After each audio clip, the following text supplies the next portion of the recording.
Esta é a última hora. E assim como vocês ouviram que o anticristo está vindo, já agora muitos anticristos têm surgido. Por isso sabemos que esta é a última hora. Eles saíram do nosso meio, mas na realidade não eram dos nossos, pois se fossem dos nossos, teriam permanecido conosco. O fato de terem saído mostra que nenhum deles era dos nossos. Mas vocês têm uma unção que procede do Santo. E todos vocês têm conhecimento. Não lhes escrevo porque não conhecem a verdade, mas porque vocês a conhecem e porque nenhuma mentira procede da verdade. Quem é o mentiroso, senão aquele que nega que Jesus é o Cristo? Este é o anticristo, aquele que nega o Pai e o Filho. Todo o que nega o Filho também não tem o Pai. Quem confessa publicamente o Filho tem também o Pai. Quanto a vocês, cuidem para que aquilo que ouviram desde o princípio permaneçam em vocês.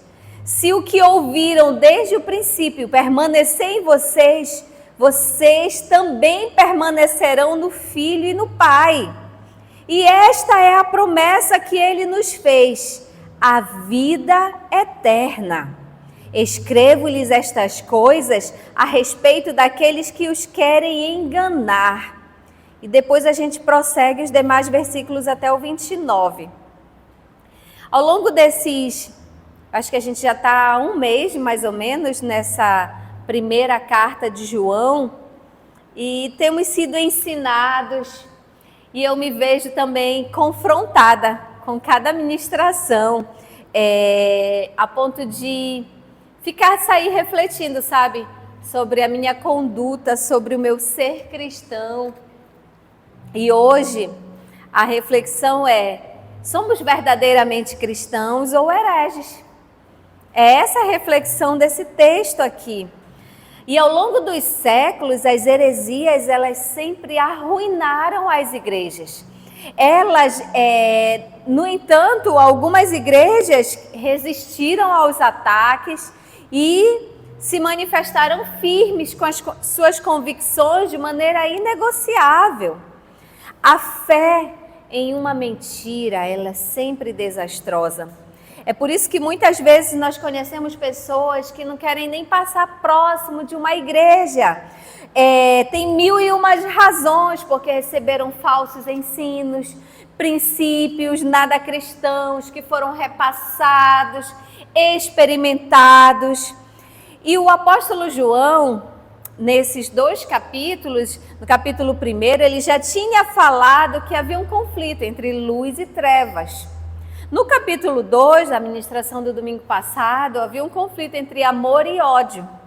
E nesse texto de hoje, o conflito é entre a verdade e a mentira.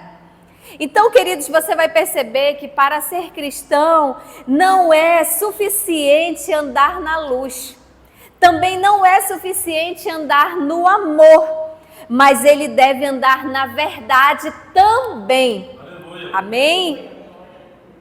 Então, esses primeiros versículos, do 18 ao 21, você vai perceber a diferença entre um herege e um cristão genuíno. Você vai perceber que a heresia, ela chega de uma maneira muito sutil nas igrejas. Em primeiro lugar, no versículo 18, ele inicia dizendo assim: filhinhos, já é a última hora, ou esta é a última hora. Nós já estamos vivendo a última hora. João é enfático em falar isso. A era do porvir chegou. O futuro chegou, já tinha chegado. Se você for perceber, desde a vinda de Jesus, é a nova era. É o novo tempo, é o tempo do fim que chegou. Queridos, a era messiânica, ela foi inaugurada com Cristo. O tempo do fim, a última hora, é o tempo que vai da primeira à segunda vinda de Cristo. E esse tempo a gente não tem noção, porque nós estamos falando de um Deus soberano, de um Deus que tem o controle de tudo, aquele que está acima do tempo, aquele que não trabalha no nosso tempo humano. Para ele, você lembra bem que 1000 anos, queridos, para nós, 1000 anos é como se para ele fosse um dia só. Então, a última hora, entenda o seguinte, que ela não descreve um tipo de tempo. Ela descreve, na verdade, um tipo de tempo e não a duração de um tempo. Essa é a última hora. Ela descreve um tipo de tempo. Amém? Em segundo lugar, o versículo 18 ainda fala que o espírito do anticristo já está operando. A palavra anticristo, ela aparece algumas vezes nas epístolas de João.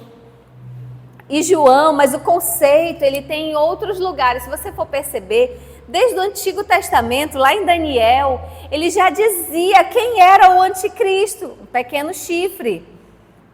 E o príncipe que há de vir, ele já descrevia em Daniel capítulo 9, cuja característica que ele descrevia era a guerra contra o povo de Deus e o desejo de ocupar o lugar de Deus.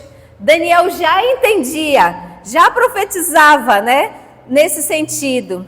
E o Senhor Jesus, no sermão escatológico lá em Mateus 24, se puder colocar, Thalita, eu agradeço. Mateus 24, 5, ele já descreve no Mateus 24, 5, 11, 24, ele já diz que o anticristo, os anticristos vão chegar como falsos mestres, operando, apresentando-se em nome de Cristo, operando prodígios, maravilhas. Mateus 24, 5 diz assim: pois muitos virão em meu nome, dizendo eu sou Cristo, e enganarão a muitos. Versículo 11: e numerosos falsos profetas surgirão e enganarão a muitos. O versículo 24 diz assim: pois aparecerão falsos cristos e falsos profetas que realizarão grandes sinais e maravilhas para, se possível, enganar os eleitos. No versículo 15, ele fala que ele é o abominável da desolação, o próprio Jesus falando. Paulo, ele chega e diz assim, é o homem da iniquidade, o filho da perdição, o iníquo. Então, queridos, você vai percebendo, Paulo depois pega e diz assim que ele era o próprio, o poder, ele virá no poder de Satanás, fazendo sinais e prodígios da mentira e com todo o engano de injustiça aos que aparecem. E você também vê a descrição do anticristo em Apocalipse. Então, o que significa essa palavra? Anti significa contra ou em lugar de. O anticristo é aquele que imita Cristo e também se opõe a ele, pois deseja estar no lugar dele. É o adversário de Cristo, o anticristo. É aquele que procura ocupar o lugar de Cristo. Então, o espírito do anticristo está por trás, queridos, de toda doutrina falsa e por trás de qualquer prática religiosa que tome o lugar de Cristo. A gente fala assim, parece que vem de uma maneira apenas agressiva, que vai ferir os nossos ouvidos. Mas, como eu disse, hoje opera nas igrejas de uma maneira muito sutil e de uma maneira que agrada o coração humano, que afaga, que aquece o coração humano, que as pessoas muitas vezes nem percebem. O aparecimento do anticristo, queridos, também ele é um sinal claro do tempo do fim. Mas o espírito do anticristo, como dissemos, ele já está no mundo, ele já está operando. Os muitos anticristos, queridos, eles são precursores do que ainda há de vir, daquele que ainda há de vir. E perceba o seguinte, assim como Cristo é a encarnação de Deus, o anticristo, ele vem como um tipo de encarnação do diabo também. E o anticristo, ele tem um poder, ele tem uma influência, ele tem um carisma que arrebanha, que arrebata, na verdade, multidões. E precisamos estar atentos. Seguindo para o versículo 19, Diz assim: eles saíram de nosso meio, entretanto não eram dos nossos, porque se tivessem sido dos nossos, teriam permanecido conosco.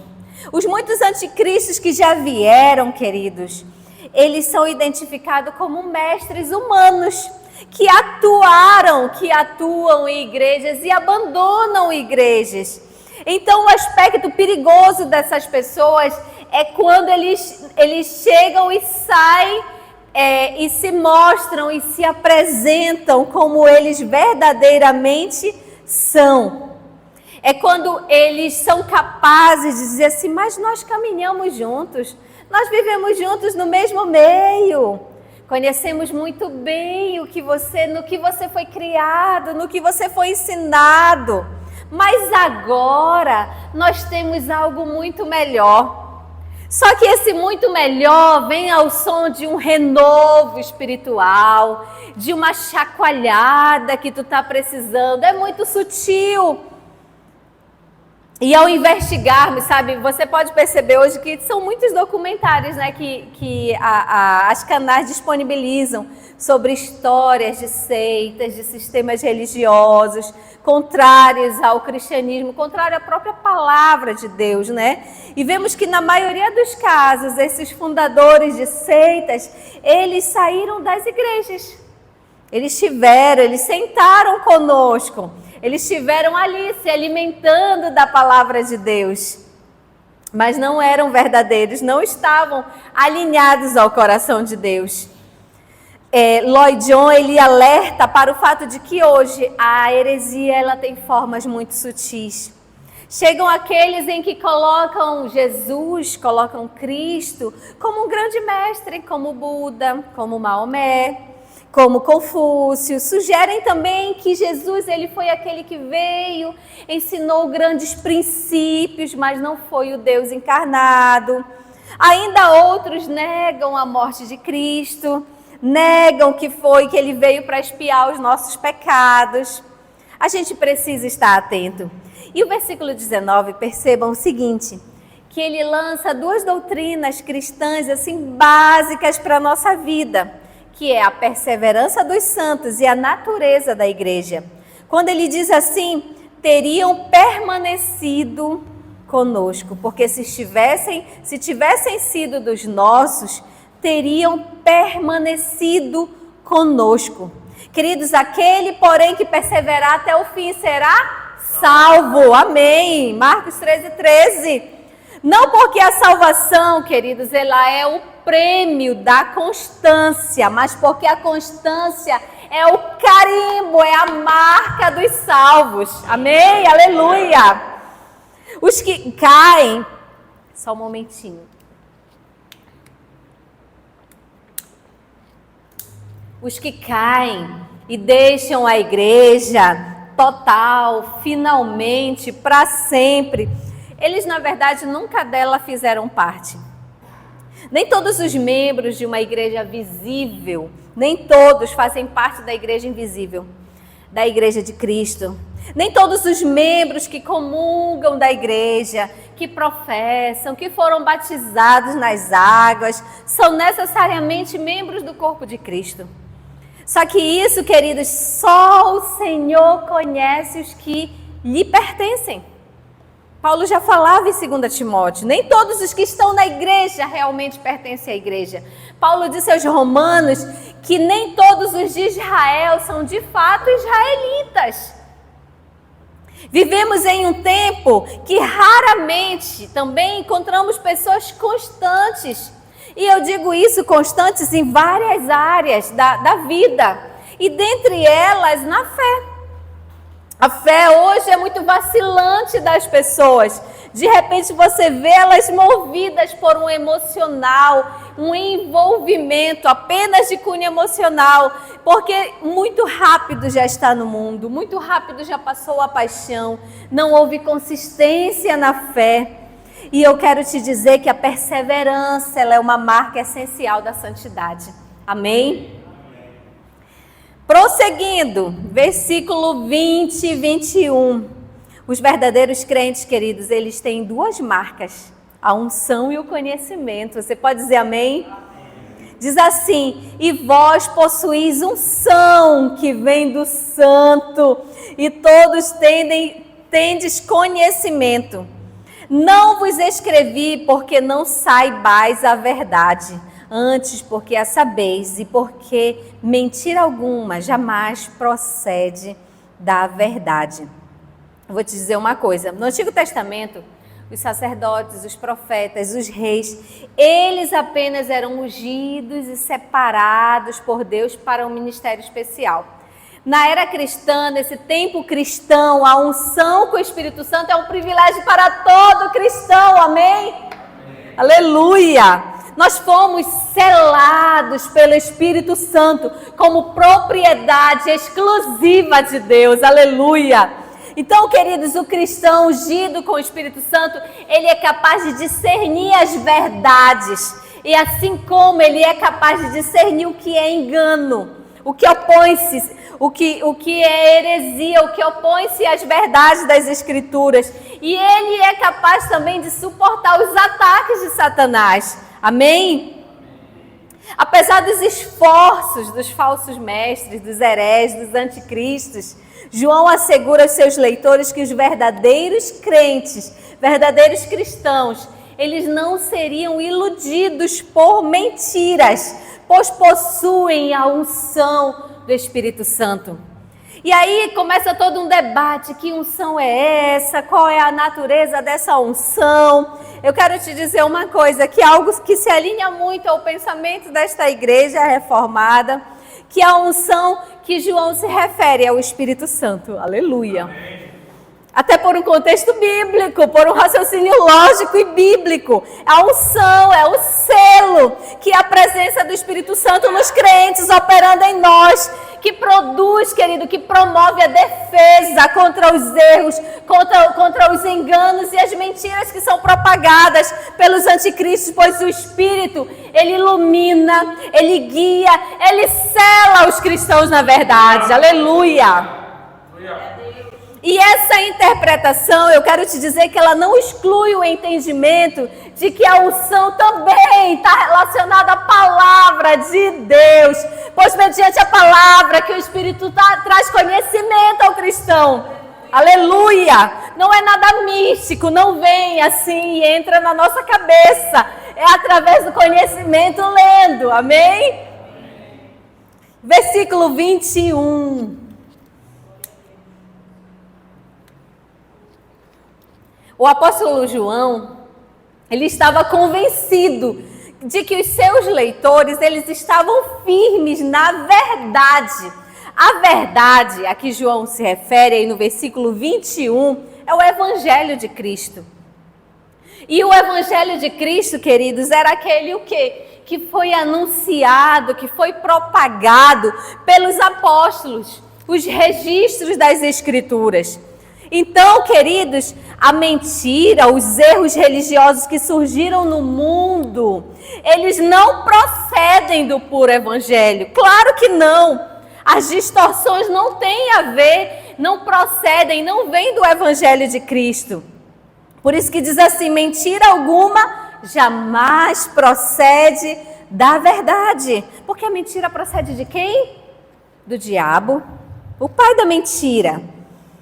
E o versículo 22, seguindo: quem é o mentiroso, senão aquele que nega que Jesus é o Cristo? Este é o anticristo, aquele que nega o Pai e o Filho. Percebam o seguinte, no primeiro capítulo, João, ele já anuncia duas mentiras. Nas últimas ministrações, falava que é mentiroso aquele que diz que tem comunhão com Deus e anda nas trevas. No capítulo 2, ele diz assim: é mentiroso aquele que diz que conhece a Deus, mas não guarda os seus mandamentos. E agora, ele diz que é mentiroso. É como se fosse assim, a arquimentira, a mentira das mentiras, né? Assim, o apóstolo Paulo, ele diz que é mentiroso por excelência aquele que nega que Jesus é o Cristo.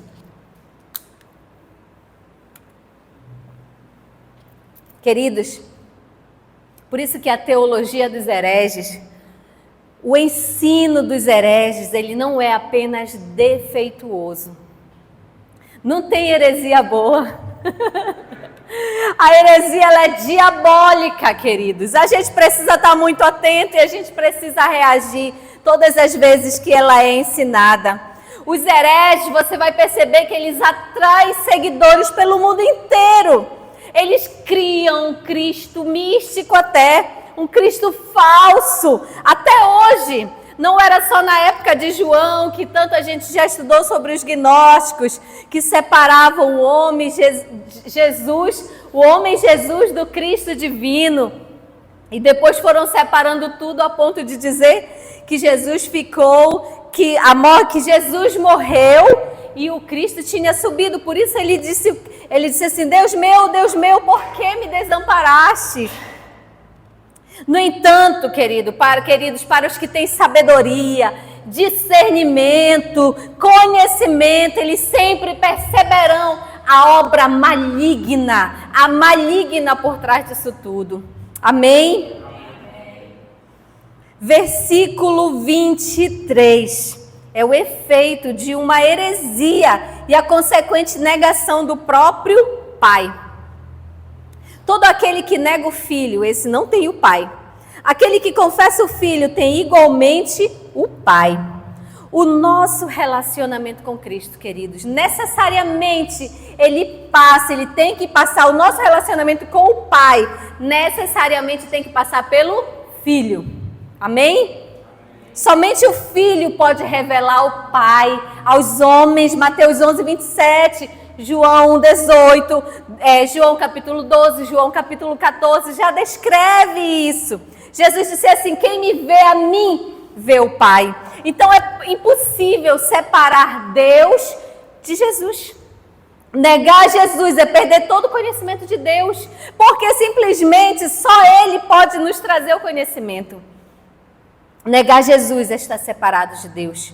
Por nossa comunhão com Deus, porque a nossa comunhão com Deus, queridos, com Deus Pai, depende da nossa resposta a Jesus. Um falso mestre, ele é capaz de dizer: nós adoramos o Pai, nós cremos em Deus Pai, muito embora discordemos de Jesus. Heresia. Esteja atento. Onde a verdade da Escritura, queridos, ela é desprezada, a vida cristã, ela é débil, ela entra em colapso, ela tende a morrer. Constatamos com profunda dor e desprezo o quanto a igreja contemporânea tem, o desprezo que a igreja contemporânea tem pela palavra de Deus. Porque nós estamos vivendo em um tempo de verdadeiro analfabetismo bíblico. As pessoas, elas não sabem nem o que elas estão crendo, nem o que a sua igreja crê.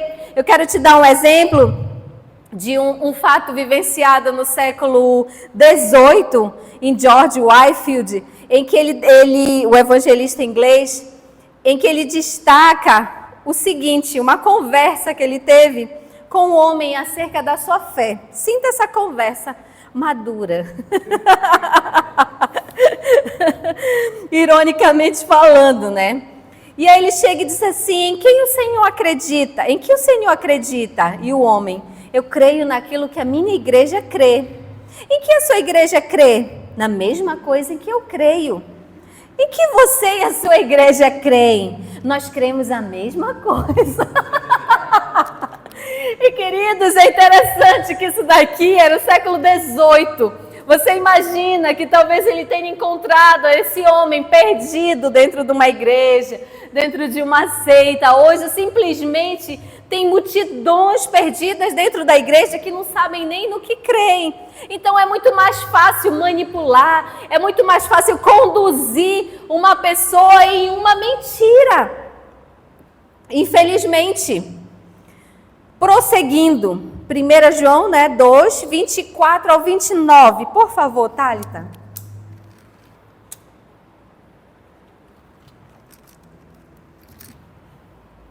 Quanto a vocês, cuidem para que aquilo que ouviram desde o princípio permaneçam em vocês. Se o que ouviram desde o princípio permanecer em vocês, vocês também permanecerão no Filho e no Pai.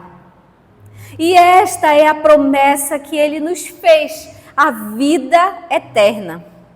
Escrevo-lhes estas coisas a respeito daqueles que os querem enganar.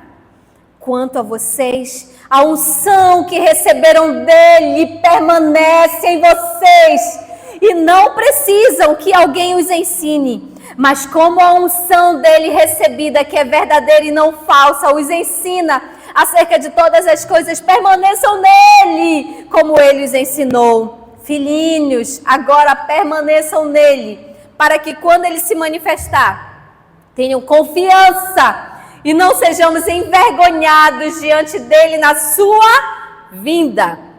Se vocês sabem que ele é justo, saibam também que todo aquele que pratica a justiça é nascido dele. Eu diria que amém. Duas coisas que devem permanecer num crente, num cristão verdadeiro: a palavra e a unção do Espírito. Duas coisas devem ainda ser as marcas do cristão verdadeiro: a esperança na segunda vinda e a prática da justiça. Vamos examinar esses versículos. Se você cresceu muito bem instruído no ensino da palavra de Deus, não busque a moda do mercado. João diz: o que ouviste desde o princípio. Sabe, queridos, ele se refere ao Evangelho, ao ensino apostólico que estava sendo repassado já há alguns anos desde a vinda de Jesus. A mensagem original que estava sendo pregada, que estava sendo anunciada, queridos, ela não tinha mudado, ela não muda. Amém? Amém. Então conserve o que de melhor você recebeu, que foi o que te trouxe libertação do pecado, da justiça, do juízo, que te traz edificação, que não te tornou um religioso, que não te tornou aquele homem insensível, que não te tornou aquele homem com uma fé débil, volúvel, mas que te sustenta, que sustenta a tua fé e te permite um relacionamento saudável com o teu Deus. Aleluia! Alguns meses atrás eu expliquei o porquê o apóstolo Paulo, ele falou sobre coceira nos ouvidos. Ele fala esse texto em 2 Timóteo capítulo 3, e ter coceira nos ouvidos, queridos, é simplesmente alguém que está sempre correndo atrás de novos ensinos, a moda do momento, dando ouvidos, dando atenção a qualquer um, a ponto, queridos, de nunca chegar ao conhecimento da verdade. É uma característica dos tempos difíceis, dos tempos do fim, em que já era anunciado pelos apóstolos lá no início da era cristã. Você vê, sabe, queridos, de repente essa igreja que a gente se importa tanto em anunciar uma doutrina genuína, apostólica. Sabe, eu quero te dizer uma coisa, que não era a antiguidade que torna a doutrina apostólica verdadeira, mas é o fato dela ter sido apostólica, dela ser apostólica, porque ela foi ensinada por homens que caminharam com Cristo, por homens que foram inspirados por Deus, canais da revelação do Senhor. E essa revelação, queridos, ela já encerrou, ela é imutável, aleluia! Então todo novo conhecimento que se contradiz aos ensinos dos apóstolos, queridos, que se contradiz à palavra de Deus, ele é falso.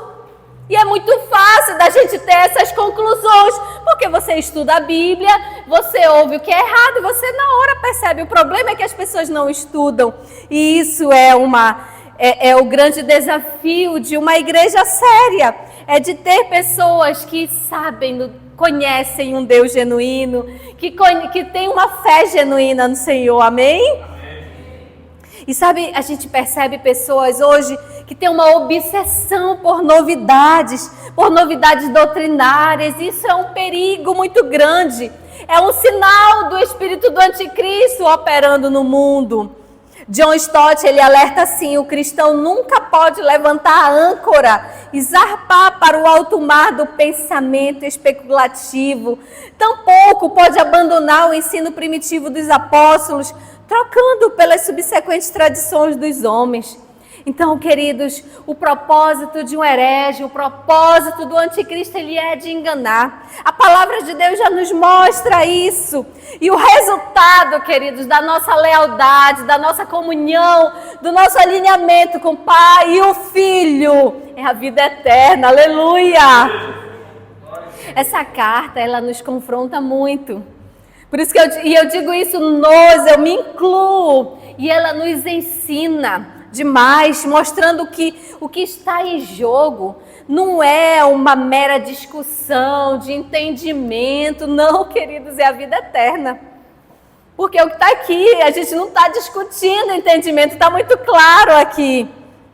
Só recapitulando, João, ele nos dá 3 marcas dos falsos mestres que disseminam heresias na igreja. Uma, eles abandonam a comunhão da igreja. Eles negam a fé e eles tentam enganar os fiéis. Negar ou minimizar sutilmente, mesmo que negar, viu? Minimizar sutilmente já é negar a encarnação de Jesus. É logo em seguida negar a morte, é logo em seguida negar a ressurreição, é logo em seguida negar a obra expiatória. Estejamos atentos. E isso esvazia o cristianismo, queridos. Se não se anuncia isso, que cristianismo vive? Que cristianismo existe na igreja, queridos? Isso é satanismo. Esteja atento. Os falsos mestres, sabe, queridos, eles são proselitistas, eles anunciam, eles desejam os seus interesses, eles não vão, queridos, eles não amam e vão buscar os perdidos. Eles têm interesses apenas pessoais, os alvos principais deles são os próprios cristãos, os próprios de dentro da igreja, para que eles não permaneçam na verdade. O segredo para não ser envergonhado é permanecer. Amém? Amém? Satanás, ele não é um criador. Satanás, ele é um falsificador, que ele imita a obra de Cristo. Ele tem, por exemplo, falsos ministros. Ele tem aqueles que pregam falso evangelho, o qual produz falsos cristãos. A pessoa não tem nem convicções, como a gente já bem falou, que dependem de uma falsa justiça. É um engano, um abismo em cima de outro abismo. Na parábola do joio e do trigo é um exemplo, queridos. Lembra, Jesus e Satanás são retratados como os semeadores. Jesus lança as sementes verdadeiras aos filhos de Deus. Mas e o diabo, querido? Satanás semeia os filhos do maligno. O principal projeto de Satanás, a principal estratégia de Satanás é simplesmente semear impostores em todo lugar em que Cristo planta a semente da vida, em que Cristo planta cristãos verdadeiros. Está ali o diabo também semeando. Então a gente precisa distinguir o que é autêntico, o que é falso e separar as verdadeiras doutrinas de Cristo das falsas doutrinas do anticristo. Amém? Amém. E nós devemos permanecer, como diz o versículo 27, permanecer na unção do Espírito que recebemos, em vez de buscar novas experiências estranhas às Escrituras. João, ele descreve: quanto a vós outros, a unção que dele recebestes, e não tendes necessidade de que alguém vos ensine. Eu quero te explicar um pouco esse texto, porque algumas pessoas dizem assim: não preciso receber nenhum ensinamento, não vou para a escola básica. Isso, tem o Espírito Santo. O apóstolo está simplesmente dizendo que os cristãos da Ásia, eles não precisavam que os falsos mestres viessem ensinar e dizer a verdade a eles, porque eles já estavam firmes na verdade de Deus, mediante a presença e o poder do Espírito. Eles estavam sendo sustentados e alimentados pelo Senhor, pela palavra de Deus genuína. Entenderam? Então, quando você ouve, muitas vezes a gente já ouve esse versículo, eu acho que eu já ouvi esse texto sendo pronunciado para ser vivido e para não entender a palavra de Deus, muitas vezes. como ele era deturpado, como ele é deturpado. Versículo 28. Já chegamos próximo ao fim. Eu disse que eu ia ministrar rápido hoje. Filhinhos, agora permaneçam nele, para que quando ele se manifestar, tenhamos confiança e não sejamos envergonhados diante dele na sua vinda. Se vocês sabem que ele é justo, saibam também que todo aquele que pratica a justiça é nascido dele.